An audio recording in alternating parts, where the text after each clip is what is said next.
Am I the a-hole for refusing to help my 21 brother 24 with his kid 5 during a medical emergency? So, my brother and I don't have a relationship. Cut him off when I was in high school after one day I came home early and saw that my brother and my girlfriend were doing the deed on our couch. Since then, I've seen myself without a brother. I've held this conviction for the last few years.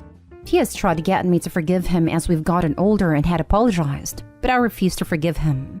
I avoid him at family function, and if he tried to speak to me, I pretend he doesn't exist. My family has tried to get me to forgive him, but I always say it's his fault. It's like this, not mine. A few nights ago at around 2 in the morning, I get a random call from an unknown number. It's him, and is begging me to drive 45 minutes from my dorm to his house so I can watch his kid.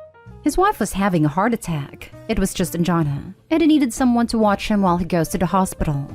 I asked him how he got my number, and he said that our mom had given it to him while she was away in case of emergency. I told him that I wasn't going. He begged me. He said he needed his brother's help. He said if I help him this once, he'll never talk to me again. I told him no, and that it wasn't my problem. He begged again, but I hung up and went back to bed. Come morning, my phone is full of texts from my sister and my mom telling me how awful I am. My brother had to call up our sister and left his 5-year-old alone for 3 hours while he was at a hospital. They all told me I was awful and petty for holding a grudge this long. I feel I did nothing wrong. He betrayed me first, and these are the consequences of his actions. Am I the a-hole? Now let's read the top comments on this post. I'm going to go with not the a-hole. As it turns, in case of emergency, you can in fact wake a kid up and bring them with you to the hospital. What you really can't do is wait 45 minutes for the babysitter to show up if you think someone is having a heart attack, or leave a 5-year-old alone for 5 hours. Actually, thanks to hospitals do not allow children to visit. Depends on the locale then. Here, I've had parents bring a kid beyond a patient to the ER. Also, surprise, in the ER when there's concern of heart attack or stroke, you don't get to go in with them past the waiting room. Worst case scenario, OP's brother drops mom off and sits in the car with a tyke. There are better ideas than leaving the kid home alone. Not stay home. He left his 5-year-old alone for 3 hours? Why? Why was that his only option? Have you been their secret plan in case of emergencies this whole time? Your brother and his wife sound so negligent. Agree. As a parent, that's just ridiculous. The wife could have taken an ambulance alone. You don't leave a 5-year-old alone, especially for that long. Not stay home. You live 45 minutes away. You weren't the person to call regardless of the status of your relationship with your brother. Even if you'd be willing and got up and gone there immediately, what was he gonna do with the kid for those 45 minutes? And that's 45 minutes just for the actual driving. You couldn't have been there in less than an hour. Why is this not the top comment? If the brother's wife was actually having a heart attack, she didn't have 45 to 60 minutes to wait for OP to arrive. Next story. Am I the a-hole for uninviting my cousins from my wedding for feeding info to my mom? I, 28 male, am an only child. When I was 12, my parents divorced when my dad found out my mom cheated on him. This was devastating to my dad. My parents were best friends and started dating when they were 17. I played sports and my dad was my coach, so I had a much closer relationship to him than my mom. I was supposed to spend 1 week at my mom's, then the next week at my dad's, but I would usually just lock myself in my room at my mom's. Usually, my dad would drop me off and I would get on my bike and ride a couple miles back to his house. My mom would ask me things, and I would literally pretend like she didn't exist. It got so bad lawyers got involved thinking my dad was turning me against my mom. My dad encouraged me to spend time with my mom, but I couldn't. My mom tried putting us in therapy, but I would just sit there till the time was up not saying a word to her. Eventually, my mom broke down and let me just live with my dad. I haven't spoken a word to my mom in 15 years. She would show up to my games alone. Sometimes I would ask my dad to tell her to leave. Sometimes I didn't even notice she was there. She would try to talk to me after, and I would walk right past her. I cut her whole family off besides a few of my cousins that were around my age. She showed up to my high school graduation, and I asked a couple teachers to remove her, and they did. She never dated anyone else to my knowledge, and was still attempting to reconcile with my dad a few years before he passed. calling it the biggest mistake of her life and begging my dad to forgive her. When my dad passed a couple years ago, she tried to show up to the funeral at a metro outside to ask her to leave. My fiancée, Rachel, was with me when I did this, and my mom cried upon learning we were engaged. Rachel introduced herself as my fiancée, saying she couldn't believe I hated her still this many years later. So last week, I received a letter from my mom with a large check inside. In the letter, she said she couldn't live knowing she wouldn't be invited to her only child's wedding, that her whole family's hurt that I cut them off, and that she had been keeping tabs on me all these years through my cousin's updates out of respect for me, but couldn't handle not being at the wedding. I ripped the check up and sent it back to the return address. She shouldn't have even known my address, as I keep her blocked on all social media. So I called up my cousins, who admitted that since I was 14, they have been providing my mom with updates on me. Prom pictures, college updates, engagement photos, and they sent her my address. I was so mad that I told them they wouldn't be invited to the wedding anymore because I don't want my mom getting access to it. Rachel is saying I'm going too far now, and uninviting my cousins along with freezing out my mom's whole family because of her actions is an a-hole move. Am I the a-hole? Edit. The cheating was with a teammate's dad. This was highly embarrassing for me and caused me to have to move towns. Caused me to lose friends. Now for the top comments. I'm going to go out on a limb and say you're the a-hole. Acting out as a 12-year-old is to be expected. Deciding not to ever forgive your mom is totally your right. Though it was 16 years ago and you, while affected, were not really the aggrieved party. The fact that you were still throwing tantrums like a 12-year-old at the age of 28 makes you the a-hole. Edit. I'd even go so far as to say your fiancé should consider this a pretty serious red flag. The fact that you can act with such hatred and spite over something that happened over 16 years ago, it only peripherally involved you, to me shows a pretty serious character flaw. At the very least, she should be concerned about what it would take for you to direct that anger at her, and what form that anger would take. For the edit, that's exactly what I thought. Being engaged to someone so unforgiving and showing so little empathy, even to their own mother, would scare the heck out of me. I would advise her to run. Go to therapy and unpack this. This is a pathological level of hatred. Unless your mom literally told you to your face that she regretted ever having you with your dad and kicked your dog as part of the divorce. I don't think people have to let go of anger and forgive every single slight. But you weren't even the one cheated on. And it sounds like she tried to do everything right by you. See, I am the first person to advocate no contact if you have to. Because some parents aren't much more than DNA donors. And some are worse than that. But OP is taking this so personally. For over 15 years and letting the anger drive their familial relationships away. That's very sad. I've been reading through the replies and struggling with it for this reason. I'm no contact from my family, but it feels like there are either tons of info missing or their attitude is unfounded. If my parents had ever reached out in a sincere way, like showing up to events or writing a letter, then I would give them a chance, after making sure that I'm not hallucinating the whole thing.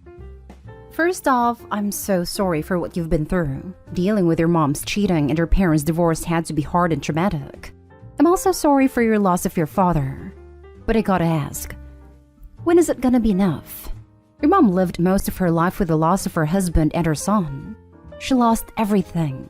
After all this time, when is it gonna be enough? Are you really going to grow old and die with that pain and anger?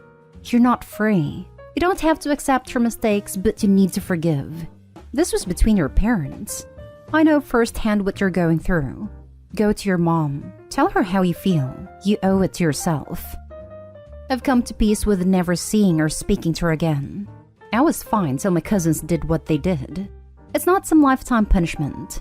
She made her choices. She cheated on our family.